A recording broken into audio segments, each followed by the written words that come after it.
मग माझी कविता बाजूलाच राहिली. मग मास्तरांची कविता बाजूलाच राहिली. त्यांच्या डोळ्यांची कविता वर्गाने वाहताना पाहिली. सविता पटेकर सतत करीत असत. घरी मग कपड्याला कसा अत्तराचा वास नाही सर, उदबत्त्यांचा वास येतो खास. वडील नाही त्याला, तो काम करू शिकतो. शाळेत येण्यापूर्वी तो उदबत्त्या विकतो. एकनाथ आवाड हे महाराष्ट्रातील एक सुप्रसिद्ध बाल साहित्यकार व कथाकथनकार आहेत. मुंबई महानगरपालिकेच्या शाळेत गेले 30 वर्ष ते शिक्षक म्हणून कार्यरत आहेत. आव्हाड सरांची एका दुसरी बालभारतीच्या पाठ्यपुस्तकात चालोबाच्या देशात ही कविता आणि एका 7वी सुलभ भारतीच्या पाठ्यपुस्तकात बाबांचं पत्र हा धडा, तसेच एका पहिली बालभारतीच्या उर्दू माध्यमाच्या पुस्तकात शेतकरी दादा ही कविता भारत सरकारचा अतिशय प्रतिष्ठेचा समारंभारा साहित्य अकादमी बाल साहित्य पुरस्कार 2023 साली त्यांना प्राप्त झालाय. सन्माननीय एकनाथ आव्हाड सरांचा या ठिकाणी प्रकट बोलाकर आरंभ करण्यासाठी मी सन्माननीय पटेल पाटील सर आणि सन्माननीय ज्ञानेश्वर शिंदे सर यांना मी विनंती करतो. आपण या लेखन कृतीकडे वळला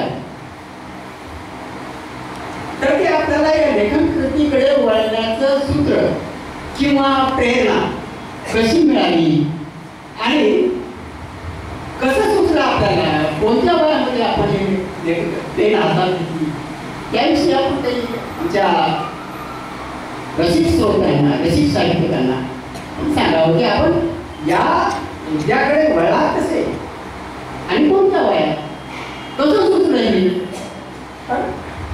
आपण या त्यांचा आपण देखावा. सर्वांना प्रथमतः मनापासून नमस्कार करतो. कारण मातोश्री कैलासवासी केवळबाई मिरेवाड स्मृती प्रीत्यर्थ जे 2 वर्षाचे वाङ्मय पुरस्कार ते आता प्रदान केले जाणार आहे. आणि अशा सगळ्या पुरस्कार प्राप्त लेखक, कवी, कवयित्री, लेखिका यांच्या समवेत या चिमुकल्या मुलांच्या समवेत किंवा सर्वांशी संवाद साधण्याची संधी आमचे परममित्र मिरेवाड सरांनी उपलब्ध करून दिली. मी त्यांच्या सर्व संयोजकांचा मनापासून आभारी आहे. कारण मला मनापासून वाटतं की साहित्य हे माणसाला जोडण्याचं काम करतं आणि ते त्या साहित्याने केलं पाहिजे. मी जेव्हा विद्यार्थी दशेत असताना एखादी कविता वाचायचो तर नकळत त्या कवितेशी त्या कवीशी जोडला जायचो. मला माहीत नव्हतं मी पुढे कवी होईल, लेखक होईल. पण सर तुम्ही जो प्रश्न विचारला ना, मी या लेखनाकडे कसा वळलो, मला वाटतं मी लेखनाकडे वळण्याआधी मी वाचनाकडे वळलो. कारण मला असं लहानपणापासून आमच्या विभावरी भोसले मॅडम, मला अजूनही ते नाव, ते व्यक्तिमत्व अजूनही माझ्या डोळ्यासमोर अगदी ताजं आहे. कारण त्या भोसलेबाई आमच्या काय करायच्या, 7वीचा वर्ग होता, मला चांगलं आठवतंय. एकनाथ ही गोष्टीचं पुस्तक घे आणि मोठ्याने वर्गात वाचून दाखव ही गोष्ट, की एकनाथ यातल्या कविता तू मोठ्याने वर्गासमोर वाचून दाखव. कारण त्यावेळी सगळ्या मुलांकडे पुस्तक उपलब्ध होईल असं नव्हतं त्यावेळी आमच्या महापालिकेच्या शाळेमध्ये. पण आमच्या मॅडमकडे पुस्तकं असायची आणि मग ती पुस्तकातली गोष्ट मी मोठ्याने वाचून दाखवायचो. त्याच्यातून एक गोष्ट अशी घडली, ती गोष्टीचं पुस्तक मॅडमकडे दिल्यानंतर सुद्धा ती गोष्ट घरापर्यंत माझ्यासोबत यायची. मग ती गोष्ट मी रंगून माझ्या भावंडांना सांगायचो, माझ्या ताई दादाला सांगायचो, माझ्या मित्रमंडळींना सांगायचो. आणि ती गोष्ट रंगून सांगण्यामुळे पुढे त्याला कथाकथन म्हणायला लागलं, हे नंतर मला पुढे कळलं. पण आपल्याला काहीतरी रंगून सांगता येतंय की समोरचा अगदी जीवाचा कान करून ऐकतोय, हे असं कुठेतरी घडत गेलं. आणि ती गोष्ट, ती कविता, मग त्यामुळे वाचण्याचं वेळ वाढलं. खाऊचे पैसे साठवायचे आणि त्या पैशामध्ये जे पुस्तक विकत घेता येईल ते घ्यायचं. लहानपणी काय आपल्या वाचनाला दिशा नसते. माझी आई निरक्षर, अक्षर ओळख नव्हती तिला. माझे वडीलही फक्त ठळक अक्षरं वाचण्यापुरतं शिकलेले. पण आमची आई वडील रात्री कीर्तनाला, प्रवचनाला आम्हा भावंडांना हटकून घेऊन जायचे. त्यामुळे नकळत एक ऐकण्याचा कान तयार होत गेला. वाचण्याचं वेळ शाळेने वाढवलं. खाऊचे पैसे साठवून वाचायचं. आणि वाचता वाचता पुढे मागे 9वी 10वीला गेल्यानंतर समजा अमृतवेल वाचलं वि स खांडेकरांचं, तर त्यातल्या पल्लेदार वाक्य जी मला आवडतात ती वहीमध्ये, डायरीमध्ये टिपून ठेवायची. एखाद्या कवितेच्या ओळी टिपून ठेवायच्या. हे सगळं असं इतरांचं लिहिलेलं, मनाला भावलेलं डायरीमध्ये लिहून ठेवायचं, असा एक प्रवास सुरू झाला. आणि जेव्हा मी मुंबई महानगरपालिकेच्या शाळेत शिक्षक झालो, आणि तेव्हा माझ्या लेखनाला खरी दिशा मिळाली. माझ्या त्या महापालिकेच्या चिमुकल्या मुलांची आनंदाची बाग आपल्याला कथा कवितेतून फुलवता येईल का? कारण एका पहिल्याच दिवशी मी मुलांना गोष्ट सांगितली, कावळ्याने खाल्ल्या शेवया. अरे मुलांना एवढी गोष्ट आवडली.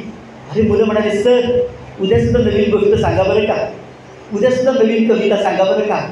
मग ह्या मुलांना रोज नवीन कवितेचा नवीन गोष्टीचा शोध घेण्यापेक्षा आपणच घेऊन बघूया ना. आणि मी तुम्हाला खरं सांगू सर, मुलांनी इतकी निखळ निर्मळ मोकळी प्रतिक्रिया कोणीच देऊ शकत नाही. मुलं आवडली ना लगेच तोंडावर सांगतात, सर भारी होती बरं का तुमची गोष्ट, उद्या अशीच एखादी गोष्ट सांगा. किंवा सर आजची गोष्टीने काहीच मजा आली नाही, असं सुद्धा मुलं पटकन सहज तोंडावर बोलून जातात. पण त्याच्यातून आपण अंतर्मुख होतो. मुलांना या गोष्टीत तर काय बरं आवडलं नसेल, आता वेगळ्या पद्धतीचं लिहून बघूया. म्हणजे मुले आपले खरे मार्गदर्शक होऊन जातात आणि मुलंच आपल्या लिखाणाचे खरे प्रेरणास्रोत होऊन जातात, जे माझ्या बाबतीत घडलं. मग मुलांपुढे एखादी ताजी कविता ताजी कथा सादर करायची, मुलांचे हसरे चेहरे नाचरे डोळे मला बरंच काही सांगून जायचे आणि माझ्या लेखनाला अशा प्रकारे सुरुवात झाली. पण खरी सुरुवात ना मी माझ्या वर्गाच्या मुलीच्या कवितेने केली. धन्यवाद सर.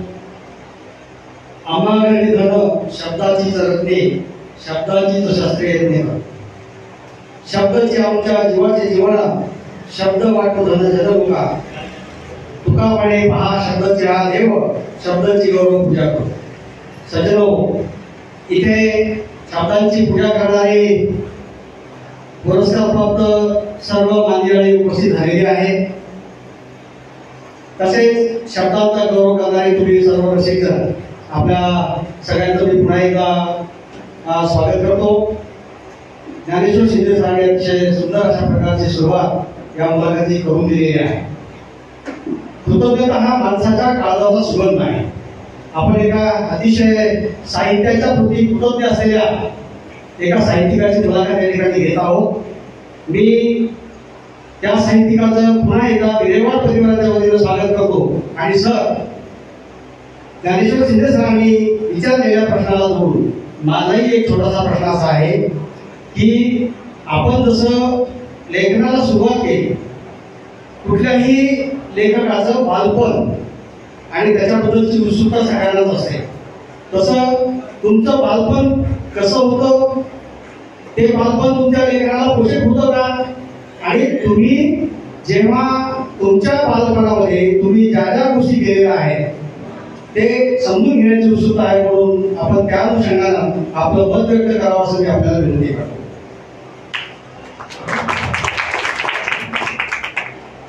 इथे शाळेतले विद्यार्थी सुद्धा आहेत, त्यांचंही बालपण आणि मला माझं बालपण आता आठवतंय की सर, मी नाशिक जिल्ह्यामधल्या सिन्नर तालुक्यातल्या दापूर एका छोट्या गावामध्ये जन्मलो आणि पहिली जन्मापासूनची 5-6 वर्ष माझी त्या दापूर गावातच गेली. पण कमी शेतीचं उत्पन्न, अनेक वडील त्यांचे भाऊ आणि म्हणून वडिलांनी मुंबईमध्ये सगळं कुटुंब कबीला हलवला आणि महापालिकेच्या शाळेत इयत्ता 1लीपासून माझ्या खऱ्या शिक्षणाचा श्रीगणेशा सुरू झाला. त्यामुळे 1ली ते 7वीचं शिक्षण मी चेंबूरच्या मुंबई महानगरपालिकेच्या शाळेत केलं, जिथे मला 7वीला विभावरी भोसले मॅडम भेटल्या. आणि त्या 7 वर्षांनी माझ्या इतक्या महापालिकेने माझ्यावर इतका आमूलाग्र बदल घडवला की नंतर मी जेव्हा शिक्षक व्हायचं ठरवलं तेव्हा मी मुंबई महानगरपालिकेच्या शाळेतच शिक्षक म्हणून माझी सेवा देणार असं मी मनाशी पक्क ठरवून टाकलं. कारण त्या गोष्टीमागे एकच विचार होता की ज्या महापालिकेने आपल्या शालेय जीवनाची घडी बसवली आहे त्याच महापालिकेत आपण पुढे शिक्षक म्हणून सेवा द्यायची. पण आमच्या महापालिकेत शिक्षकाची नोकरी मिळवणं सहजासहजी सोपी गोष्ट नव्हती बरं का बाळांनो. त्याच्यासाठी प्रचंड कष्ट घ्यावे लागले मला. तर आमच्या महापालिकेत शिक्षकाची नोकरी मिळवायची असेल तर पहिल्यांदा तुम्ही महापालिकेचे जे शिक्षकाचा कोर्स आहे त्याच्यामध्ये तुम्हाला अव्वल क्रमांक, अव्वल टक्के मिळवले पाहिजे. आणि त्यामुळे मी प्रचंड अभ्यास केला. आमचं छोटंसं घर, अभ्यासाला अपुरी जागा, त्यामुळे आमच्याकडे एक ना चिमणी गार्डन म्हणून फेमस गार्डन होतं. ते जरा रहदारीपासून असं बाजूला होतं. कमालीची शांतता असायची त्या गार्डनमध्ये. मी तिथे जाऊन अभ्यास करायचो. मी एवढं का सांगतोय तुम्हाला बारकाईने, तुम्हालाही त्याच्यातून काही गोष्टी कळाल्या. तर तिथे मी माझ्या DEDचा अभ्यास केला आणि मी आमच्या कॉलेजमध्ये मुलांमध्ये पहिला आलो आणि हिंदी विषयात मुंबई जिल्ह्यात पहिला आलो. त्याच्या मागे माझे कष्ट होते आणि एक उद्दिष्ट होतं माझं की मला महापालिकेच्या शाळेतच सेवा द्यायची आहे आणि तिथे सेवा द्यायची असेल तर मला उत्तम गुण मिळवलेच पाहिजे, त्याच्याशिवाय पर्याय नाही. आणि मला तसं झालं माझ्या आयुष्यात. 1 वर्षानंतर मला लगेच महापालिकेच्या शाळेत शिक्षक म्हणून सेवा मिळाली, उत्तम गुण मिळाल्यामुळे. आणि खऱ्या अर्थाने माझ्या लेखनाचा श्रीगणेशा झाला. आणि तो श्रीगणेशा मला तुम्हाला सांगायचा आहे बरं का बाळांनो. मी आता अनेकाला म्हणतो की मी सुरुवात कशी केली, तर मी सुरुवात माझ्या कवितेने केली. काय झालं, पाटील सर, माझ्या वर्गात एक मुलगी येत नव्हती शाळेत, सविता पटेकर नाव ती मुलगी, आणि ती शाळेत यावं म्हणून माझी मनापासून धडपड होती. मी हजेरी घेताना मला 5वीचा वर्ग होता, आठवतंय चांगलं. ती मुलगी सर सतत गैरहजर असायची. म्हणून मी म्हटलं एका मुलाला कुठे राहते रे मुलगी. एक मुलगा माझ्या वर्गातला म्हणाला, सर आमच्या इथे राहते. म्हटलं तिला सांग, सरांनी नवीन सर आले, तुला वह्या पुस्तकं आणले, तू उद्या शाळेत ये. पण त्याचा काहीच उपयोग झाला नाही. मी चिठ्ठी पाठवली, त्याचा उपयोग झाला नाही. आमच्या मुख्याध्यापकाच्या सही शिक्क्याने चिठ्ठी पाठवली, पालकांनी पण काही उत्तर दिलं नाही. शेवटी आमच्या त्यावेळच्या राष्ट्रपती पुरस्कार प्राप्त मुख्याध्यापिका सुहासिनी पार्टे त्या म्हणाल्या, सर तुम्हाला त्या मुलीची खरी अडचण समजून घ्यायची असेल ना तर तुम्ही तिचं घर गाठा, तेव्हा तुमच्या लक्षात येईल ती मुलगी का शाळेत येत नाही. आणि खरंच मी शाळा सुटल्यावर माझे 7:10 ते 21 पर्यंत शाळा, मी सकाळची आमच्या 2 शिफ्टमध्ये शाळा भरायची. 21ला शाळा सुटल्यावर मी त्या मुलाला, ज्याला घर माहीत होतं, त्याला घेऊन त्या मुलीच्या घरी गेलो. घर म्हणजे काय, आमच्या मुंबई महानगरपालिकेच्या शाळेत येणारी जी मुलं आहेत ना ती अतिशय प्रतिकूल परिस्थितीतून येतात. कुणाला आई नसते, कुणाला बाबा नसतात. आजीचा थरथरता हात धरून ही मुलं येत असतात. कुणाची आई निघून गेलेली असते, कुणाचे बाबा निघून गेलेले असतात. अतिशय बकाल वस्तीमध्ये ही मुलं राहत असतात. आणि अशा मुलांच्या वेगवेगळ्या बोलीभाषासुद्धा असतात.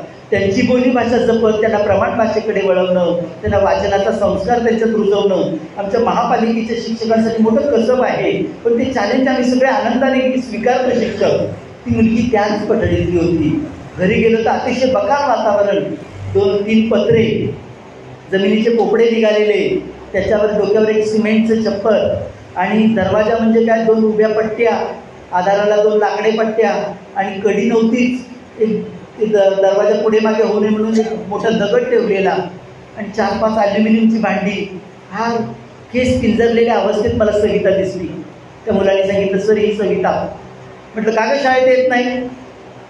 ती मुलगी घाबरली. नवीन शिक्षक, त्या शिक्षकाला कधी पाहिलं नाही.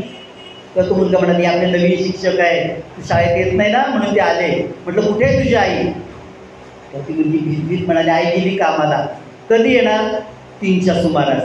आता 2-2:30 वाजले होते. मी म्हटलं 3ला या गोष्टीचा छडा लावूनच घरी जायचं. पुन्हा बाहेर गेलो, त्या मुलाला त्याच्या घरी पाठवून दिलं आणि 3च्या सुमारास पुन्हा त्या गल्लीत शिरलो. ती मुलीची आई आली होती. एकदम माझा एवढा वेळ गेला होता. मी जरा ओरडलो, म्हटलं का मुलीला शाळेत पाठवत नाही, का शिक्षकांनी प्रत्येक वेळी घरापर्यंतच यायला पाहिजे का.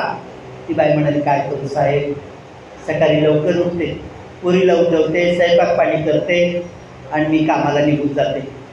म्हटलं एवढ्या सकाळी 7ची शाळा, त्याच्या आधी बाई कामाला निघून जाते, असं कुठलं काम करते. तर ती बाई म्हणाली, कचरा वेचायचं काम करते साहेब. लवकर गेले तर चांगलं भंगार, चांगले कागद हाताशी मिळतात आणि मग दुपारी ते विकते आणि पुन्हा 2 घास पोटात ढकलले की स्वयंपाक दुसऱ्यांची धुणं भांडी करायला जाते. म्हटलं हिचे वडील वारले. हिला मी आणि मलाही, आम्ही दोघीच एकमेकींना आधार. मुलांना मला फार वाईट वाटलं. माझा एकदम चढता आवाज खाली आला. मी त्या माऊलीला म्हटलं, पण अहो तुमच्या वाट्याला जे आयुष्य आलं आहे ते तुमच्या मुलीच्या वाट्याला आलं तर बरं वाटेल का हो. कदाचित ह्याच प्रश्नाने ती बाई गडबडून जागी झाली असावी. दुसऱ्या दिवशी कामाला न जाता ओढत मुलीला शाळेत घेऊन आली आणि पुन्हा आपल्या भरलेल्या डोळ्याने तिने सगळी तिची कहाणी सांगितली. मला खूप वाईट वाटलं. माझा तो दिवस खूप अस्वस्थतेत गेला. घरी जाऊन ते सगळं शब्दबद्ध केलं आणि आयुष्यात त्याची पहिली कविता झाली. आणि ती कवितेला मी शीर्षक दिलं, सविता पटेकर सतत गैरहजर. माझ्या आयुष्यातली पहिली कविता बाळांनो, माझ्या वर्गातल्या मुलीवर लिहिलेली. त्या कवितेने मला अमाप यश दिलं. त्या कवितेने एक कवी म्हणून मी नावारूपाला आलो. कधी कधी माझ्या मनात विचार येतो, माझ्या वर्गात कविता नसती तर माझी कविता कदाचित असते का? त्या कवितेला असे पंख कुठले असते का? ती कविता मला इथे उपस्थित सगळ्यांना म्हणून दाखवायची आहे. मी अनेकदा म्हणतो माझ्या कार्यक्रमातून, तर मला या कवितेला सोडून पुढे जाताच येत नाही बाळांनो. तर या कवितेने मला खूप काही दिलंय. ती कविता तुम्हाला ऐकवतो. कवितेचं शीर्षक आहे सविता पटेकर, सतत गैरहजर. अगदी साधी सोपी कविता. मनात उमटलेले भाव कागदावर उतरवले इतकंच. शाळेत आली आई आपल्या मुलीला घेऊन. शाळेत आली आई आपल्या मुलीला घेऊन. काकू तिला येऊन म्हणाली, यापुढे नाही राहायची घरी मास्तर, वर्गात घ्यायला ठेवू. काकू तिला येऊन म्हणाली, यापुढे नाही राहायची घरी मास्तर, वर्गात घ्यायला ठेवू. मुलीचं नाव सविता पटेकर, वर्गात सतत गैरहजर. आई म्हणाली, रोज ही घरी त्रास देते आणि खायला प्यायला चांगलं मागते. रोज ही घरी त्रास देते, शाळेत जा म्हटलं तर अंगावर पांघरून घेते, खायला लिहायला मात्र चांगलं मागते आणि या त्या कारणावरून माझ्याशी रुसते. हिच्यासाठी काय काय करू, कुणाकुणाचे पाय धरू. 4 घरची धुणभांडी सुद्धा करते, त्या पोरीसाठी मरमर मरते. नवरा माझा गेला मर. आईचं बोलणं पोट तिरकीनं, पण पोरगी मात्र डिम्म. नाव तिचं सविता पटेकर, वर्गात सतत गैरहजर. मी मुलीला म्हणालो, का गं शाळेत येत नाहीस? खरं सांग मी तुला मारणार नाही.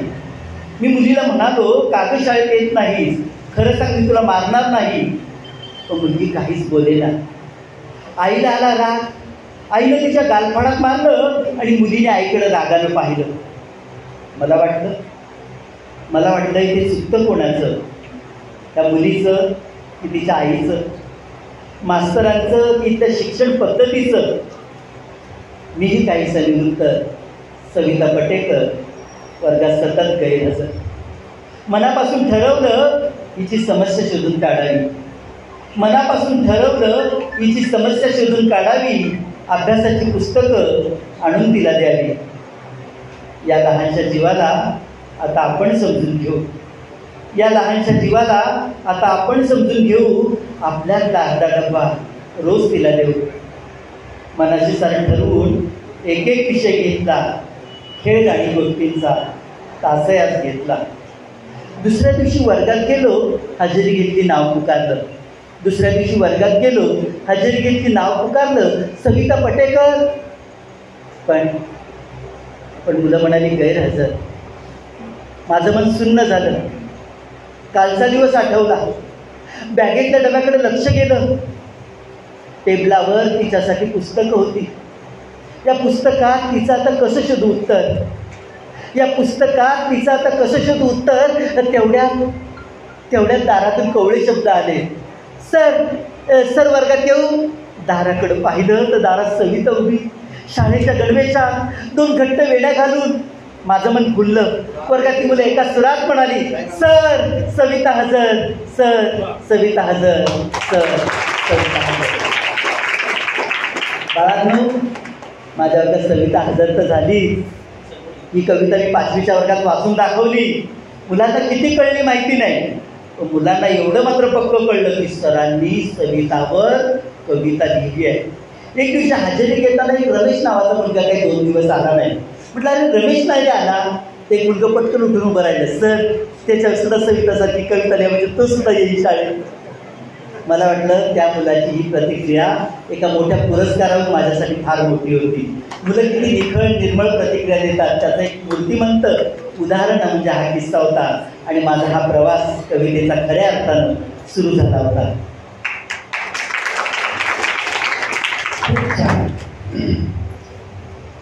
सर, आपण आताच यापूर्वी म्हणालो होतं की मी लेखनाच्या पूर्वी वाचनाकडे वळलो. तर अगदी खरं आहे, मनभर वाचावं लागतं तर कणभर लिहिता येतं.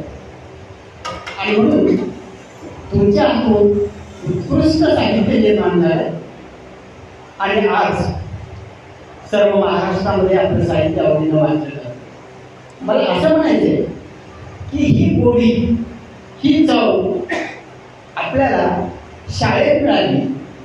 शाळेच्या गुरुजींनी आपल्याला वाचनाची आवड निर्माण केली की मित्रांनी किंवा अनेक कारणं आहेत काय आणि आपण एवढं वाचन वेळे कसे झाला हे थोडं स्पष्ट करा. मगाशीच म्हटल्याप्रमाणे की मला जरी घरात आमच्या वाचनाचं अनुकूल वातावरण नसलं तरी मला शाळेत मिळालं वाचनाचं वातावरण, की आमच्या त्या बाईंनी खूप वाचतं केलं मला आणि त्यामुळे वाचनाची भूक वाढत गेली. अशी वाढत गेली की खाऊचे पैसे साठवून त्याच्यातून पर्यांच्या गोष्टींची पुस्तकं, सुखी राजपुत्र, काय जे मिळत ते पुस्तक आधाच्यासारखं वाचत गेलो. त्यानंतर 8वी 9वी 10वीला हायस्कूलमध्ये गेलो, तिथे आमचं सुसज्ज ग्रंथालय होतं. त्या ग्रंथालयातली पुस्तकं वाचायला मिळाली आणि मग हिंदी उपन्यास म्हणू नका, मराठीची काय काय छान छान कादंबऱ्या म्हणू नका. जयवंत दळवी जेव्हा मी कॉलेज विश्वात गेलो, जयवंत दळवीची इतकी पुस्तकं वाचली कारण त्यांच्या चिमण या कथेने माझ्यावर इतका प्रभाव केला. आणि माझं असं जयवंत दळवी म्हणू नका, तुम्हाला सांगतो गिरिजागीर म्हणू नका, डॉक्टर विजयवाड म्हणू नका, जी जी पुस्तकं मिळेल ती वाचत गेलो. पण मला असं लेखक होईल असं कधी स्वप्नात सुद्धा वाटलं नव्हतं. मला मुलांनी खरं लेखक केलं, कवी केलं. मुलांमुळे मी लिहिता झालो आणि लिहिलेल्या मुलांना सांगितलेलं आवडतंय ही माझ्यासाठी एक टॉनिकसारखं ती गोष्ट झाली. कधीतरी एखाद्या दुर्गम भागातून एखादा मुलगा फोन करतोय की सर, काका, दादा, असं काहीतरी नातं जोडतो तो आपल्याशी आणि तुमची आमची कविता खूप आवडली बरं का. एक किस्सा सांगतो. गडचिरोलीतून एकदा किशोरमध्ये माझी कविता आली होती खूप वर्षापूर्वी आणि एका 4थीच्या मुलाचं मला पत्र आलं. त्याने त्याच्या सरांकडून पत्ता मिळवला असेल आणि ते पत्र असेल त्याच्या त्या किरमीच्या अक्षरामध्ये आलं की तुमची किशोरच्या दिवाळ्यांकातली कविता मला खूप आवडली आणि नवीन वर्ष सुरू झालं आहे, तुम्हाला नवीन वर्षाची काहीतरी भेट द्यायची आहे. पण नवीन वर्षाची भेट देण्यासाठी माझ्याकडे काहीच नाही. पण सर, मी वहीच्या पानात जपून ठेवलेलं मोराचं पीस मी तुम्हाला नवीन वर्षाची भेट म्हणून पाठवतोय. म्हणजे त्या मुलाने जीवापाड जपलेलं मोराचं पीस त्याला मला द्यावंसं वाटतंय. ही किती मोठी भावना आहे, विचार करा ना. त्यांनी वहीच्या पानात कितीतरी वर्ष ते जपलेलं मोराचं पीस त्याने मला खरंच त्या पत्रासोबत माझ्याकडे आलं. मी अजूनही ते पत्र आणि ते मोराचं पीस जपून ठेवलेलं आहे. ज्यावेळी ते पत्र आणि मोराचं पीस माझ्याकडे आलं, मी तळहातावर फिरवलं, माझ्या मित्रांना डोळे भरून आले. नकळत त्या मुलाशी भेटून आल्याचं भास झाला. मला वाटतं ही जाणीव फार महत्त्वाची आहे की तुम्हाला जी मुलं लिहिती करतायत ती फार मोठी गोष्ट आहे. ज्यांच्यासाठी लिहितो त्यांना तुमचं साहित्य आवडतंय ही तुमच्यासाठी लाख मुलाची गोष्ट आहे असं मला वाटतं. धन्यवाद सर. अतिशय रसाळ वाणीतून आपण दिलेले उत्तर आणि आम्ही सगळे कानात राहून या ठिकाणी ऐकावंच असं हे सगळं आपलं समाधी होणं हे आमच्यासाठी खूप महत्त्वाचं आहे. खरं म्हणजे अनेक प्रश्न विचारून तुम्हाला भंडावून सोडावं असं मला वाटते, परंतु काही प्रश्नांची उत्तरं आपल्या व्यक्त होण्यात आम्हाला मिळालेली आहेत. त्यामुळं मी एक माझा छोटासा प्रश्न आपल्याला या ठिकाणी विचारतो की आपण शिक्षकी पेशात असताना विद्यार्थी, मुले, पालक या सगळ्यांचा संपर्क येतो, यांच्याशी संवाद, भेटीगाठी, त्याच्यानंतर सातत्यानं त्यांच्या सोबत राहणं, या सगळ्या गोष्टीमध्ये तुमच्या लेखन प्रवासामध्ये काही तुम्हाला म्हणजे मदत झाली का? आणि ती जर झाली असेल तर त्याची काही ठळकपणे आपल्याला काही सांगता आलं ते आमच्या श्रोत्यांना सांगावं अशी मी तुम्हाला म्हणून. खूप छान प्रश्न विचारला सर. खरं तर माझं लेखन कधी असं बंद चौकटीत किंवा एखाद्या बंद घरात अगदी छान मस्त टेबल खुर्ची लावून कधीच झालं नाही.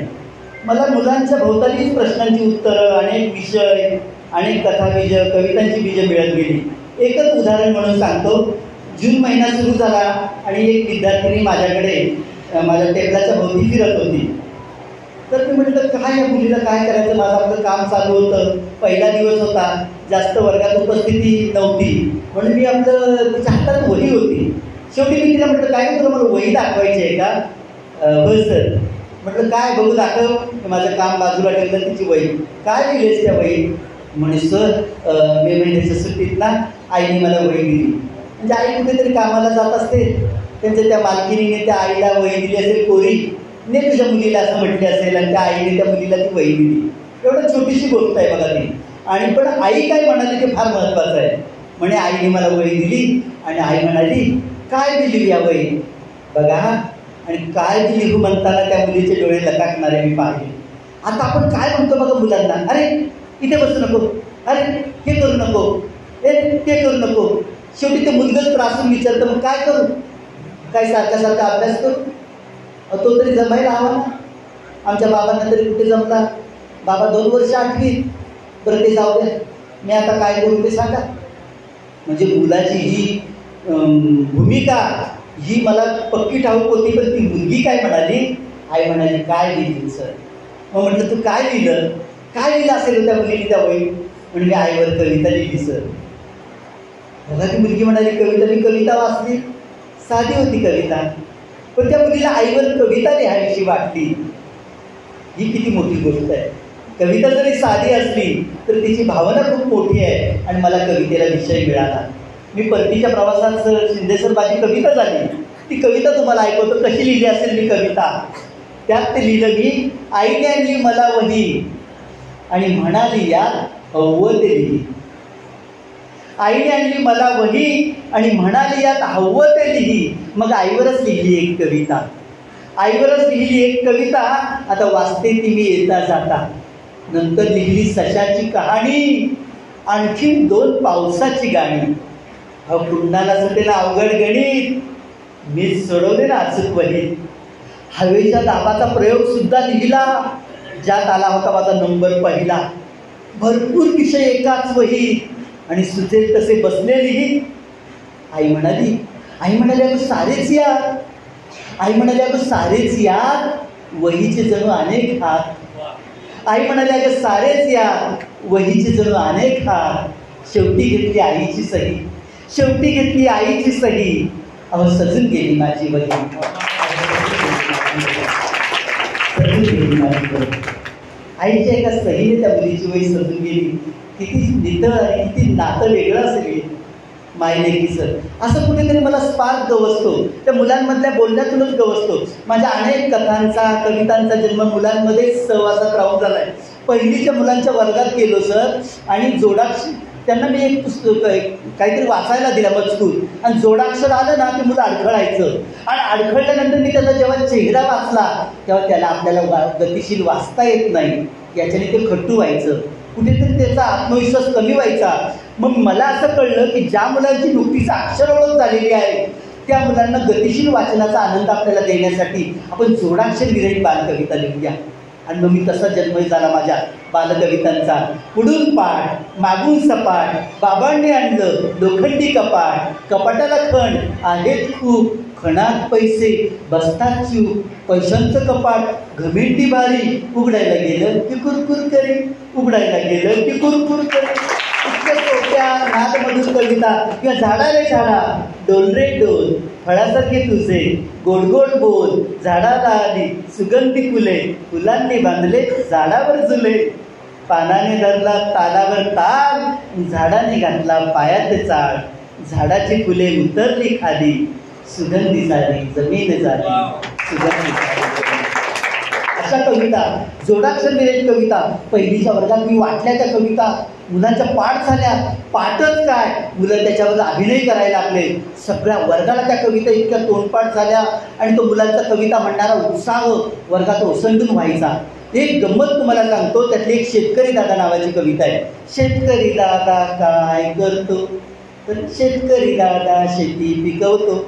शेतात काय पिकवले सांगा, गहू हरभरा वावरात रांगा. शेतकरी दादाची कोण मुले, गाय बैल झाड फुले. म्हणजे शेतकरी दादाची मुलं काही नुसती त्याचीच मुलं नाही, गाय बैल झाड फुलं सुद्धा त्याची मुलं आहे. अशी कविता आहे बरं का, जी आता पहिलीच्या बालभारतीच्या उर्दू माध्यमाच्या पाठ्यपुस्तकात ती कविता आहे. पण या कवितेचं वैशिष्ट्य सांगायचं मी मुलांपुढे म्हटली. एक पहिलीचं मुलगं म्हटलं, सर असं करूया का, आम्ही मुलींना प्रश्न विचारला, शेतकरी दादा काय करतो. मग मुलांनी उत्तर द्यायचं, शेतकरी दादा शेती पिकवतो.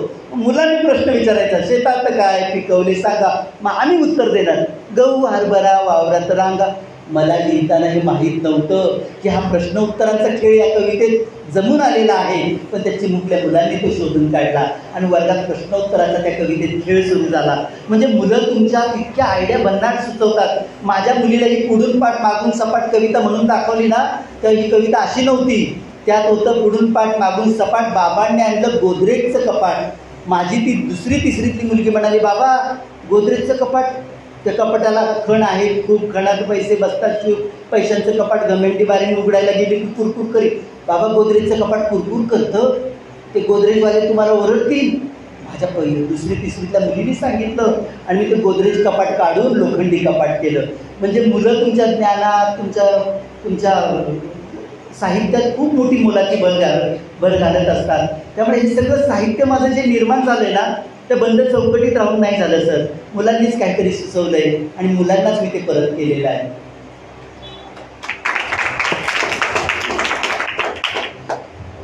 मुलं कसं कवितेमध्ये रंगले ना, आम्ही सगळेच श्रोते आपल्या कवितेमध्ये रंगून घेतो. सर आपण बालकवी आहातच, पण आपण बालकथाकारही आहात. आतापर्यंत आपले जवळजवळ 500 कार्यक्रम बालकथेचे आयोजित केलेले आहेत. कथाकथनाचे कार्यक्रम आपण महाराष्ट्रामध्ये आयोजित केलेले आहेत. तर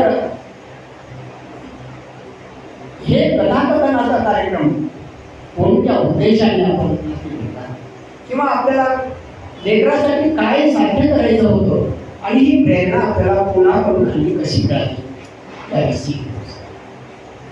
खूप छान प्रश्न आहे सर. तर म्हणजे वपू काळे, दमा मिरासदार, रेखा मुंद्रा, गिरिजा कीर, विजया बाळ या लोकांनी खूप मोठं कथाकथनात काम करून ठेवलेलं आहे. पण मला जेव्हा कथाकथन कशाला म्हणतात हे कळायचं वय होतं, तर मी सांगतो काय, शाळेत वाचलेली गोष्ट घरात रंगवून सांगायची, ती एक आवड निर्माण झाली. मला कथाकथनाचा गुरु माझ्या आईकडून मिळाला. आता माझी आई काही कथाकथन करायची नाही, पण संध्याकाळी जेवणाला बसलो की आमच्याकडे जेवणाच्या वेळी कोशिंबीर, लोणचं, पापड असे जिन्नस नसायचे. आई भाजी विकायची, त्यामुळे भाजी, पाला, चपाती, भाजी अगदी व्यवस्थित होतं पोट भरेपर्यंत. पण अशा काही इतर काही गोष्टी नव्हत्या आमच्याकडे. मग काय असायचं आमच्या जेवणात त्यावेळी? आईच्या गप्पा असायच्या. एक ना, आज तुझ्याकडे तो माणूस आला होता बरं का, आज तुला तो भेटायला तुझा मित्र आला होता. आईला कधी कधी त्याचं नाव नाही सांगता यायचं, पण त्याची लकब, त्याची बोलण्याची ढब आई सांगायची. आणि मला वाटतं हे गुण, ती लकब धरणं, ती त्याची ढब बोलण्याची धरणं, आणि तशी आपण कथाकथनातही मग मी तसं ते करायला लागलो. आणि जेव्हा खरं DEDला मी वळलो, शिक्षकाच्या कोर्सला गेलो आणि तिथे पहिले परिपाठातून एक 5 मिनिटाची मी गोष्ट सांगितली. आमचे प्राध्यापक म्हणाले, किती छान गोष्ट सांगतोय, तुझं आधीपासून सांगतोस का? म्हटलं नाही सर, आजच परिपाठात सांगितली. म्हणजे छान, सांगत राहा, ऐकत राहावंसं वाटतंय. आणि मग तिथे कुठेतरी ते मनात बीज रुजलं गेलं. मग मला असं वाटलं की कथाकथन करायचं आहे ना, तर आधी खूप कथाकथनाचे कार्यक्रम ऐकले पाहिजे. आणि मग मी खूप प्रचंड, ज्यांचं मला शंकर पाटलांचं प्रत्यक्ष कथाकथन ऐकायला मिळालं नाही, पण त्यांच्या कॅसेट आणून ऐकल्या. वपू काळेंना प्रत्यक्ष ऐकलं, रेखा मुंदडांना प्रत्यक्ष ऐकलं, दमा मिरासदारांना प्रत्यक्ष ऐकलं. मला एकच वाटत होतं की हे कथाकथन करतात ना, कुणीतरी म्हटलं पाहिजे की हा कथाकथन करतोय ना, हा एकनाथ आवाडांसारखं करतोय, हा वपू काळेंसारखं करत नाही, हा दमा मिरासदारांसारखं करत नाही. एकनाथ आवाडे एकनाथ आवाडांसारखं कथाकथन करतात असं म्हटलं पाहिजे. आपली वेगळी एक वाट आपण निवडली पाहिजे. मग त्याच्यासाठी प्रचंड मेहनत घ्यायची माझी तयारी असते आणि ती घेतली मी. 2017ला 500च्या पुढे कार्यक्रम गेले. आता तर ते कार्यक्रम मोजण्याच्या बंधात मी पडतही नाही. फक्त आपल्याला जिथे संधी मिळेल तिथे कथाकथन, कवितांचे कार्यक्रम करत राहायचे. काही वेगळं देता आलं तर देत राहायचं, असा प्रामाणिक प्रयत्न असतो. खूप कथाकथनाचे कार्यक्रम केले आणि त्याच्या योगदानाबद्दल मला अखिल भारतीय सानेगुरुजी कथामालेचा वर्ध्याला तो खूप प्रतिष्ठेचा पुरस्कार असतो. महाराष्ट्रातून तो एका व्यक्तीला दिला जातो. तो प्रकाशभाई मोहाडीकरांनी मला त्यावेळी 2008 साली तो मला मिळाला होता. मला वाटतं हे कुठेतरी आपण जे रुजवतो ते उघडून आलेली एक गोष्ट आहे. पुरस्कार एक प्रोत्साहन असतं, पण त्यानंतरही मी आणखी वेगवेगळी जबाबदारीने कार्यक्रम करत गेलो, नवीन कथांचा शोध घेत गेलो. नवीन मला आवडलेल्या कथा मी माझ्या शैलीत सांगायचो.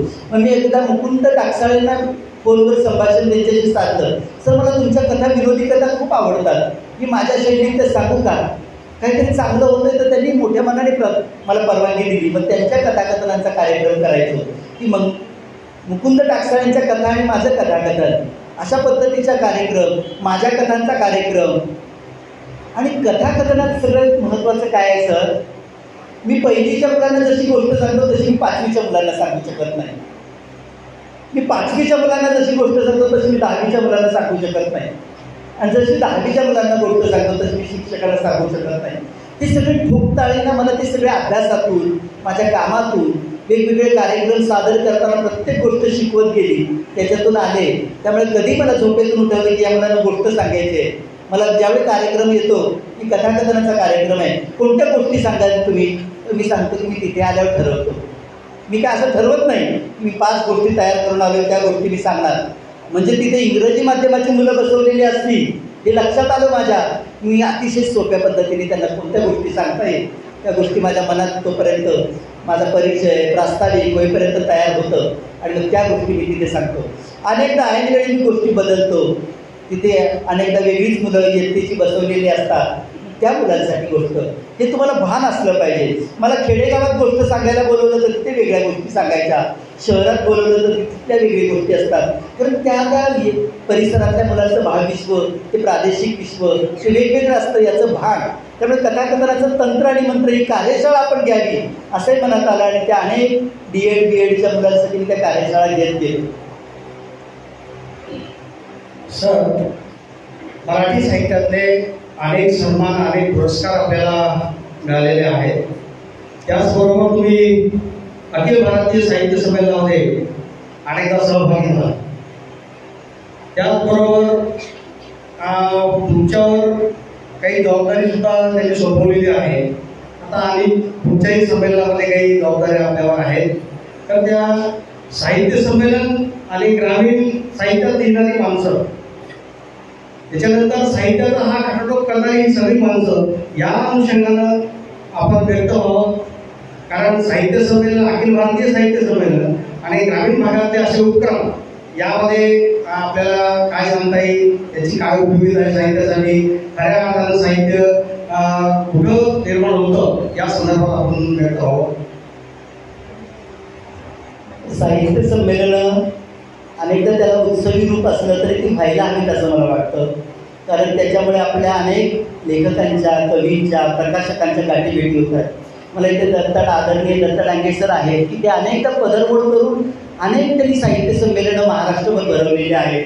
किती मोठं काम करतायत. अतिशय एका खेडेगावात राहून, एका शहरापासून, लोकवस्तीपासून दूर राहून ते किती छान कार्यक्रम करतायत, संमेलनं घडवतायत. की त्याच्यामागे एकच उद्देश आहे की माणसं माणसाला जोडली गेली पाहिजे. मी तर त्याच ध्यासातून माझे हे सगळे कार्यक्रम होत असतात. मला कधीतरी श्रीकांत पाटलांसारखे लेखक भेटतात, मग ते आपले मित्र होतात. मला इथे अनेक जण आहेत की सगळ्यांची नावं घेणं आता वेळ नाही आपल्याकडे, पण इथे बरीच मंडळी आहेत. आता पंडित पाटील सुद्धा, त्यांनी मला त्यांचं एकदा पुस्तक कवितेचं दिलं होतं, ते वाचून यांनी सरांनी मला त्यांचं शाळा पुस्तक दिलं होतं की नकळत आम्ही त्या पुस्तकाच्या माध्यमातून जोडले गेलो आहे. मला वाटतं संमेलन सुद्धा एक माणूस माणसाला जोडण्याचं काम करावं असं मला वाटतं. मला एक छोटासा प्रसंग सांगायचा आहे. एका 10वीच्या वर्गातला तिथे शिक्षक मुलांना म्हणतायत की मुलांना मला तुमची एक परीक्षा घ्यायची आहे. आणि काय करत असतील शिक्षक, एक नकाशाचे तुकडे करतात आणि मुलांना म्हणतात हा नकाशा जोडून दाखवा. भारत देशाचा नकाशा मुलांना जोडायला लावतात. हुशार मुलांना जोडता येत नाही, पण दारात उशिरा आलेला मुलगा तो म्हणतो मी जोडून दाखवण्याचा प्रयत्न करतो, आणि तो मुलगा नकाशा जोडतो. अभ्यासात मागे असणारा मुलगा पण देशाचा नकाशा तंतोतंत जोडतो. सगळे मुलं विचारतात तू कसं काय केलंस, तर तो मुलगा म्हणाला मी जेव्हा दारातून येत होतो तेव्हा नकाशाची मागची बाजू दिसली मला. मी काय केलं, नकाशाच्या मागच्या बाजूचा माणूस जोडला, देश आपोआप जोडला गेला. माणूस जोडला, देश आपोआप जोडला गेला. मला वाटतं साहित्याचं हे झालं पाहिजे, माणूस जोडण्याचं काम केलं पाहिजे. आणि मला वाटतं तेच म्हणून कधी कधी मी एखाद्या चंद्रपूरसारख्या ठिकाणी पोहोचलो नसेल सर, पण तिथली कविता वाचून काही मित्र मी जोडलेले आहेत. तिथे माझं काही साहित्य पोचलंय, त्या साहित्यातून मित्र जोडलेले आहे. मला एक उत्तम उदाहरण सांगायचं आहे की चंद्रपूरच्या एका खेडेगावात एक प्रीती जगजाप नावाच्या एक शिक्षिका आहे. माझं शब्दांची नवलाई पुस्तक त्यांनी वाचलं. आता शब्दांची नवलाई म्हणजे सगळं मराठी भाषेची गोडी वाढवणाऱ्या कविता. त्याच्यामध्ये म्हणींवर कविता आहे, वाक्प्रचारांवर कविता आहे, समानार्थी शब्दांवर कविता आहे. का बरं मी हे लिहिलं असेल, मी माझं बरंचसं साहित्य प्रयोगातून लिहिलेलं आहे. मी जेव्हा मी 8वीच्या वर्गावर गेलो, मुलांना 4 म्हणी सांगता येईना, पटकन 4 वाक्प्रचार सांगता येईना. मला फार वाईट वाटलं, मराठीची मुलं त्यांना पटकन 4 म्हणी सांगता येत नाही, म्हणीचा अर्थ सांगता येत नाही. आपलं मराठीचं वैभव किती मोठं आहे, किती समृद्ध परंपरा आहे ही मुलांना कळावी म्हणून काय करता येईल म्हणून 2-3 वर्ष मी अशा कविता लिहित होतो. त्यातलीच एक कविता गोवा पाठ्यपुस्तक मंडळाने 3रीच्या पाठ्यपुस्तक या वर्षापासून घेतलेली आहे. पण सांगायचं तात्पर्य की कुठलं तरी आपण प्रयोगातून, चिकाटीने, मेहनतीतून काम केलं ना, त्या कामाचं चीज आज ना उद्या होतं, या गोष्टीवर सुद्धा माझा विश्वास आहे. ते पुस्तक आलं शब्दांची नवलाई की त्याच्यामध्ये पाऊस, पाणी, निसर्ग एकही कविता नाही. त्याच्यात सगळ्या कविता भाषिक गोडी वाढवणाऱ्या, मराठीची गोडी वाढवणाऱ्या, वाचनाची ओढ लावणाऱ्या अशा कविता. आणि त्या कवितेला महाराष्ट्र शासनाचा बालकवी पुरस्कार सुद्धा मिळाला.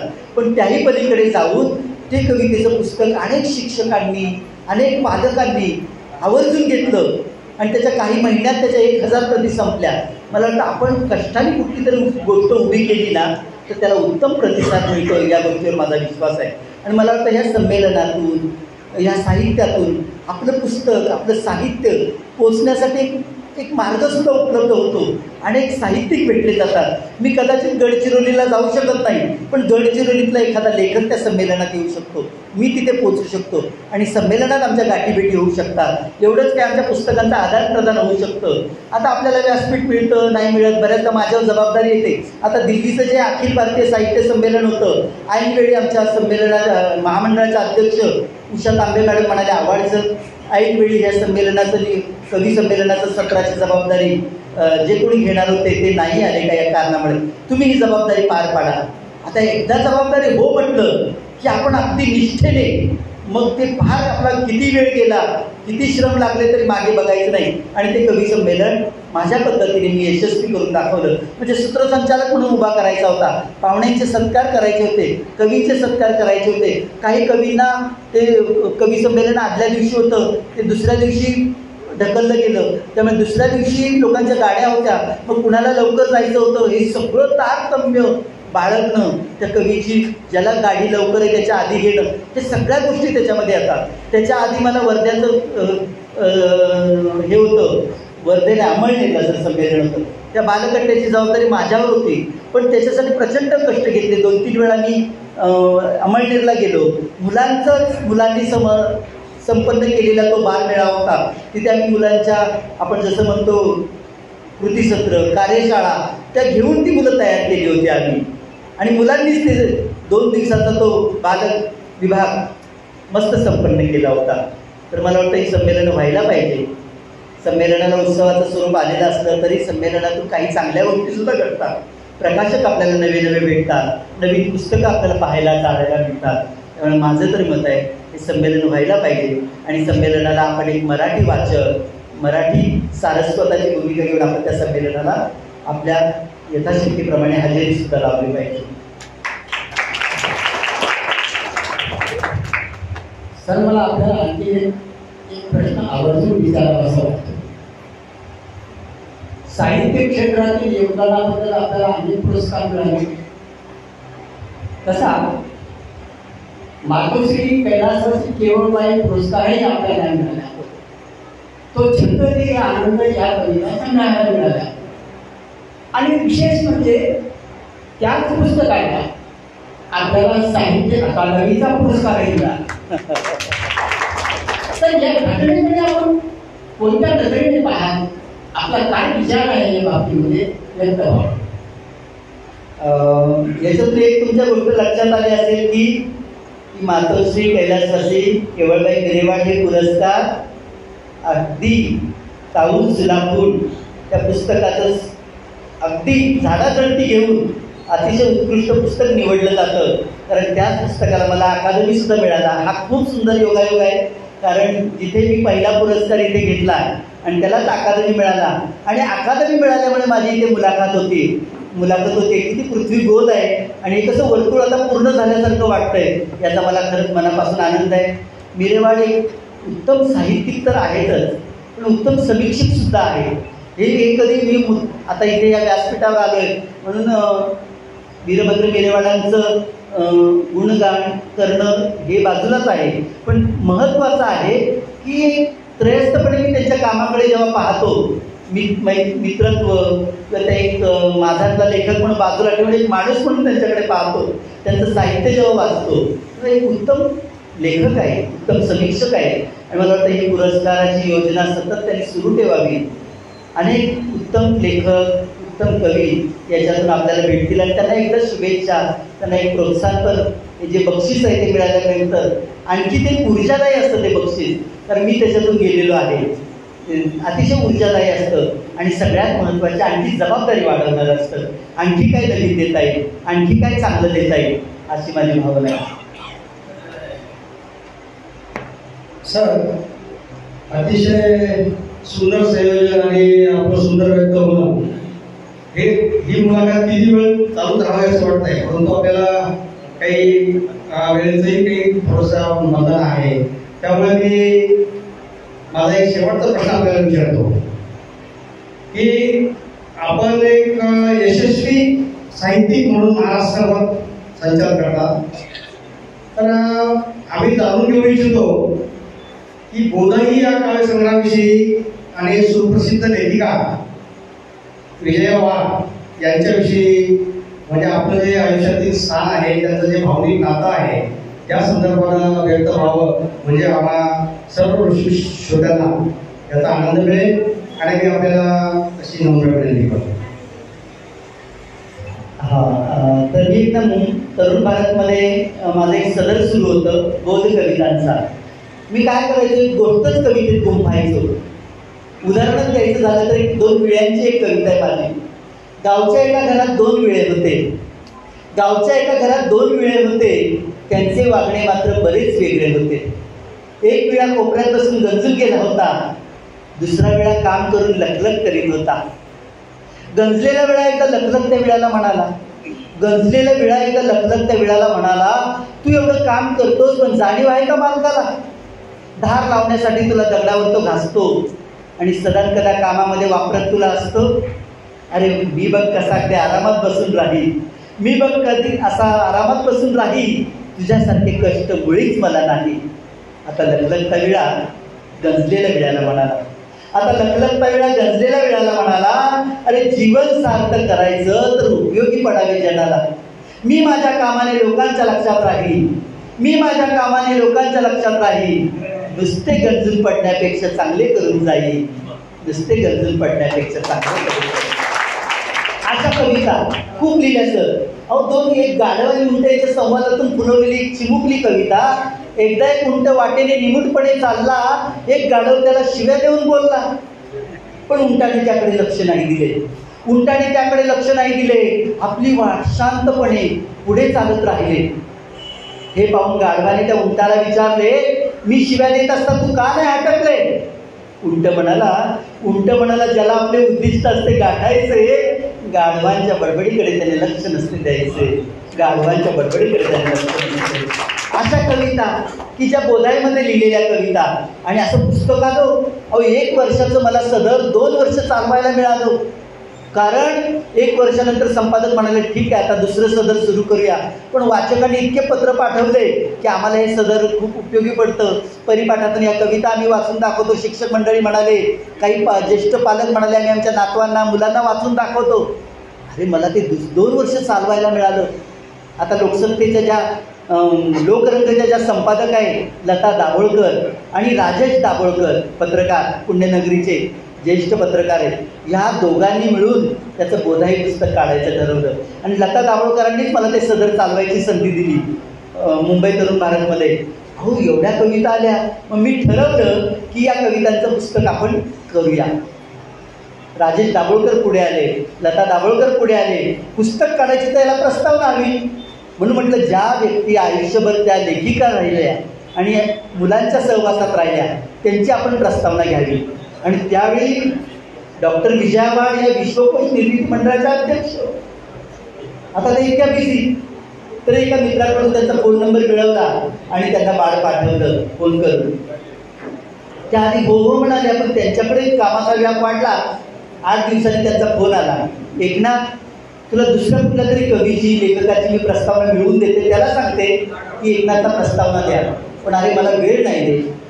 मी म्हटलं कितीही महिने लागू दे, तर मला तुम्ही प्रस्तावना द्या, कारण मी शिक्षकाच्या भूमिकेतून लिहिलेल्या या कविता तुम्ही एकेकाळी मुख्याध्यापिका शिक्षिका म्हणून काळ घातलेला आहे, तर तुम्ही त्या कवितेकडे कशा नजरेने पाहता हे माझ्यासाठी फार महत्त्वाचं आहे. मला काही घाई नाही आहे, मी काही लेखक नाही की अमुक महिन्यात आपल्याला शासनाला पुस्तक पाठवायचं आहे, अगदी डिसेंबरच्या 8 आपण तयारच करतो पुस्तक, जानेवारीला आपल्याला पुस्तक, तसं काय नाही. डोक्यात सुद्धा नाही आपल्याला शासनाला पुस्तक पाठवायचं असतं किंवा काय. माझं हे पहिलं पुस्तक आणि मी प्रस्तावनेचा अंत धरला. मी म्हटलं 6 महिन्यांनी दिली तरी चालेल, अगदी वर्ष लागलं तरी चालेल, पण त्या तुमच्या सवडीने, पण मला तुमचीच प्रस्तावना हवी आहे. मुलांना हा किस्सा फार महत्त्वाचा आहे आणि अतिशय हृदय आहे. आपल्या ज्येष्ठ मंडळींना सुद्धा सांगतो की हा घडलेला किस्सा किती माणसं जोडण्याचं मोठं काम केलं या किस्स्याने, ते सांगतोय. मी त्यांची असं म्हटलं तर त्यांना वाटलं की हा काय मुलगा काही मागे सरत नाही, म्हणून त्यांनी दुसऱ्या दिवशी माझ्या मोबाईलवर पुन्हा आलं, डॉक्टर विजयवाड कॉलेज. म्हटलं आता परत नाही म्हणतात वाटतं, म्हणून मी म्हटलं हा बोला मॅडम. त्या म्हणाले अरे प्रस्तावना लिहून तयार आहे, तू घेऊन जा. अरे मला कमालीचं आश्चर्य आहे, ज्यांच्याकडे प्रचंड काम, ज्यांच्याकडे एवढा व्याप, ज्या म्हणाले 6 महिन्याच्या वरती थांबावं लागेल असं वाटत होतं, त्यांनी दुसऱ्या दिवशी प्रस्तावना दिली. म्हणून मी कुतूहलाने विचारलं झाली प्रस्तावना लिहून? म्हणे अरे रात्री सहज तुझ्या कवितांचं बाळ घेतलं वाचायला आणि एक एक कविता वाचत गेले आणि वाटलं एवढं सुंदर कवितांचं पुस्तक मुलांच्या हातात लवकर पडावं, माझ्या प्रस्तावनेमुळे ते पुस्तक थांबू नये, आणि म्हणून मी रात्रीच लिहून काढली ती प्रस्तावना. खरं सांगतो काय म्हणणार तुम्ही या गोष्टीला. मग मला असं वाटलं की ज्या व्यक्तीने इतक्या तत्परतेने आपल्याला प्रस्तावना दिली त्यांना पुस्तकाची पहिली प्रत द्यायची आणि आपल्या पुस्तकाचं प्रकाशन झालं असं समजायचं. त्या प्रकाशनाचा घाट घालणं हे माझ्या मनात कुठेच नव्हतं, म्हणून मी त्यांना दपकत फोन केला पुस्तक तयार झाल्यावर, तुमच्याकडं मी 10-15 मिनिटासाठी घरी येऊ का? तर म्हणजे कशासाठी, काय विशेष, ये ना तू, काय विशेष काय? म्हटलं पुस्तक तयार झालंय, पुस्तकाची पहिली प्रत तुम्हाला द्यायची आहे आणि प्रकाशन झालं असं मला समजायचं आहे. ये म्हणे खुशाले. मे महिन्याचे दिवस होतो. त्यावेळीचे माझे मित्र धनराज बंजारे आणि अजित राऊळ त्या मित्रांना घेऊन मी त्यांच्या घरी गेलो. 10-11ची वेळ असेल सकाळची. तर माझी आपली चुळबुळ सुरू झाली, कारण तुम्हाला ते इतकं ते अगदी दडपण्यासारखं ते वातावरण होतं घरातलं. त्यांचे एवढे पुरस्कार भिंतीवर लावलेले, एवढे पुस्तकांचे खणन भरलेले, काचेमध्ये त्यांच्या पुस्तकांची मुखपृष्ठ भिंतीवर फार प्रभावित करणारं वातावरण होतं. आणि माझं पहिलंच पुस्तक, म्हटलं यांची एवढ्या मोठ्या व्यक्तीचा वेळ आपण जास्त घ्यायला नको, म्हणजे आपलं ते रॅपर केलेलं पुस्तकाचं बाळ पटकन काढायचं हातात. अरे थांब रे असं म्हणून त्यांनी चहा आणला, पोहे आणले. म्हटलं आता तरी प्रकाशन करू, पुढं थांब रे असं म्हणून आज जाऊन तुम्हाला सांगतो निरंजनाचं तबक घेऊन आल्या, त्या शाल घेऊन आल्या, मला ओवाळलं आणि म्हणाल्या काय सरस्वतीच्या दालनात पहिलं पाऊल टाकतोय, खूप यशस्वी हो राजा. अरे माझे डोळे भरून आले. त्यांनी माझ्या अंगावरची मायेने शाल पांघरली, अगदी मिठीत घेतलं मला आणि माझे डोळे भरून आले, कारण आई जाऊन 1 वर्ष झालं होतं. म्हणे एवढ्या चांगल्या आनंदाच्या क्षणी का होतोयस तू? म्हणे आई गेल्याची आठवण झाली, आईची आठवण झाली.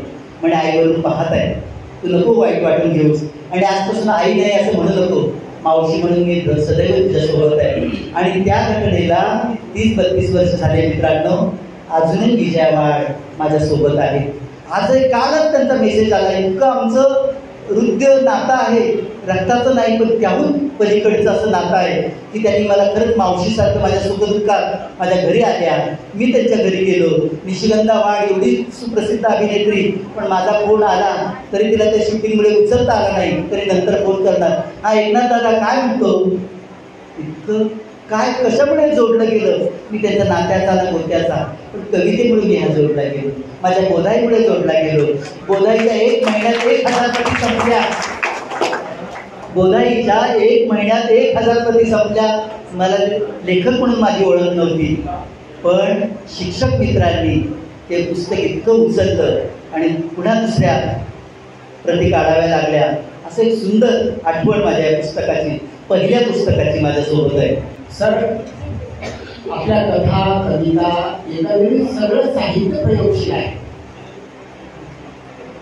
तर आपली एक कविता प्रयोगशील कविता जी विरामचिन्हावरची एक कविता आहे, प्रयोगशील कविता, ती आम्हाला श्रोत्यांना ऐकवावी अशी मी विनंती. विरामचिन्हावरची कविता माझं गावच्या त्या शाळेच्या भिंतीवर लिहिली, असं बऱ्याच लोकांनी माझ्या शब्दांच्या नवलाईमध्ये कविता लिहिल्या. आता मी तिथे पोचलो नाही, पण माझी कविता तिथे पोचली. आज मला आवर्जून सांगावंसं वाटतं, विलास सिंदगीकर सारखा मोठा प्रतिष्ठित कथाकार आज केवळ एकनाथ आव्हाडांना भेटायला जावं म्हणून एवढा मजल दरमजल पर्यंत पोहोचलेला आहे जळकोटवरून. हे काय आहे? कवितेने दिलेलं, माझ्या साहित्याने दिलेलं प्रचंड प्रेम आहे माणसं जोडण्याचं. मला वाटतं साहित्यात खूप मोठी ताकद आहे, ती आपण ओळखता आली पाहिजे, की आपल्याला कवितेतून, कथेतून, साहित्यातून माणसं जोडता आली पाहिजे. सर मी ती कविता म्हणतीलच, किंवा ती कवितेच्या ऐवजी माझ्या एक हृदयात असणारी कविता मी तुम्हाला म्हणतो. माझ्या महापालिकेत येणारी मुलं ना खूप तळागाळातून येतात. मगाशीच म्हटल्याप्रमाणे तुम्हाला सांगितलं. मी एकदा वर्गात विचारलं, पाऊस कुणाला आवडतो रे? ते एका मुलाने हात वर केला नाही पाठीचं. मला फार वाईट वाटलं. म्हटलं का रे, पाऊस तुला आवडत नाही? तर तू काय म्हटलं चालत सर? म्हणे नाही आवडत मला पाऊस. म्हटलं का रे? सर पावसाळ्यात आमचं घर गळत असतं, आम्हाला बसायला जागा नसते, झोपायला जागा नसते, सगळीकडे भांडी लावलेली असतात. मग मला तेव्हा कळलं की आपण सगळं पाऊस किती सुंदर, पाऊस किती छान असं सगळं लिहितो. ह्या मुलांचं, उपेक्षित मुलांचं सुद्धा साहित्य आपल्या याच्यातून आलं पाहिजे, त्यांच्यासुद्धा भावभावना याच्यातून उमटल्या पाहिजे, कष्टकरी मुलांचं जीवन सुद्धा याच्यातून आलं पाहिजे. आणि एका कवितेने जन्म घेतला आणि ती कविता आपल्याकडे म्हणतो, कहाणी एका कवितेची. मुलांनो ऐकायची कविता? ताट बसा बघूया. कवितेचं शीर्षक आहे कहाणी एका कवितेची. घंटा झाली वर्ग लागला भरू, गुरुजींच्या कवितेने तास झाला सुरू. मला वाटतं इतकं सोपं लिहिता आलं पाहिजे, नाहीतर लोक इतकं अवघड लिहून टाकतात ना मुलांसाठी सुद्धा. काय करायचं अवघड लिहून? घंटा झाली वर्ग लागला भरू, गुरुजींच्या कवितेने तास झाला सुरू. पावसाची कविता घेतली शिकवायला, पावसाची कविता घेतली शिकवायला, पण मध्ये मध्ये बोलायची परवानगी नाही कुणाला. शब्दांचा पाऊसच जणू वर्गावर बरसत, शब्दांचा पाऊसच जणू वर्गावर बरसत. कवितेचा आशय जाई मनोमनी झिरपत. शेवटच्या बाकावर भिंतीला टेकून, शेवटच्या बाकावर भिंतीला टेकून एक चिमुरडा होता, डोळे गच्च मिटून. मास्तरांच्या रागाचा पाराच चढला, जोराने ओरडून उठवले त्याला, दमातच घेऊन विचारले त्याला, रात्री काय तू सिनेमा पाहिला का गोडधोड जेवणावर ताव मारून आलास आणि माझ्या तासाला असं झोपी गेलास? भेदरलेल्या डोळ्याने त्याने सरांकडे पाहिले, भेदरलेल्या डोळ्याने त्याने सरांकडे पाहिले. गरीब आहे तो सर, कुणीतरी पटकन बोलले. मास्तर म्हणाले, गरीब? गरीब मग कपड्याला कसा अत्तराचा वास? गरीब मग कपड्याला कसा अत्तराचा वास? नाही सर, उदबत्त्यांचा वास येतो खास. वडील नाही त्याला, तो काम करून शिकतो, शाळेत येण्यापूर्वी तो उदबत्त्या विकतो. मग माझी कविता बाजूलाच राहिली, मग मास्तरांची कविता बाजूलाच राहिली. त्यांच्या डोळ्यांची कविता वर्गाने वाहताना पाहिली, त्यांच्या डोळ्यांची कविता. मी 9वी-10वीच्या मुलांसमोर एक कविता म्हटली आणि मी त्या मुलांचे डबडबलेले डोळे पाहिले सर. काहीच मी पुढे बोललो नाही. माझा कार्यक्रम संपला आणि मी मुख्याध्यापकाच्या केबिनकडे निघालो. एक मुलगी तिथे मला भेटायला आली. म्हणे, सर तुमची कहाणी एका कवितेची कविता मला खूप आवडली. मी सुद्धा सर, तो मुलगा कसा कवितेतला मुलगा कष्ट करून शिकतो, मी सुद्धा सर काकीकडे आहे, मी सुद्धा घरातलं सगळं काम करते, पण मी शाळेत येते. आणि मग त्याच्यापुढं मला एक नाट्यछटा सुचली, आई मला उंच उडू दे. म्हणजे कुठेतरी असं बीज सापडतं आणि कथेतून कविता, कवितेतून नाट्यछटा, नाट्यछटेची कथा. माझं असं माध्यमांतर खूप झालं आहे. तुम्ही बघाल तर माझ्या एका नाट्यछटेची नंतर मी कथा केलेली आहे, माझ्या कथेची कविता झालेली आहे, कवितेची कथा झालेली आहे. हे माध्यमांतर सुद्धा तुम्हाला करता आलं पाहिजे, एकातून दुसऱ्या कायाप्रवेश करता आला पाहिजे असंही मला वाटतं. पण जेव्हा जेव्हा तुमच्यासमोर चांगला रसिक श्रोता असतो, उत्स्फूर्त दाद देत असतो, तेव्हा तुम्हाला पुढच्या गोष्टी तुमच्यासाठी सोप्या होऊन जातात.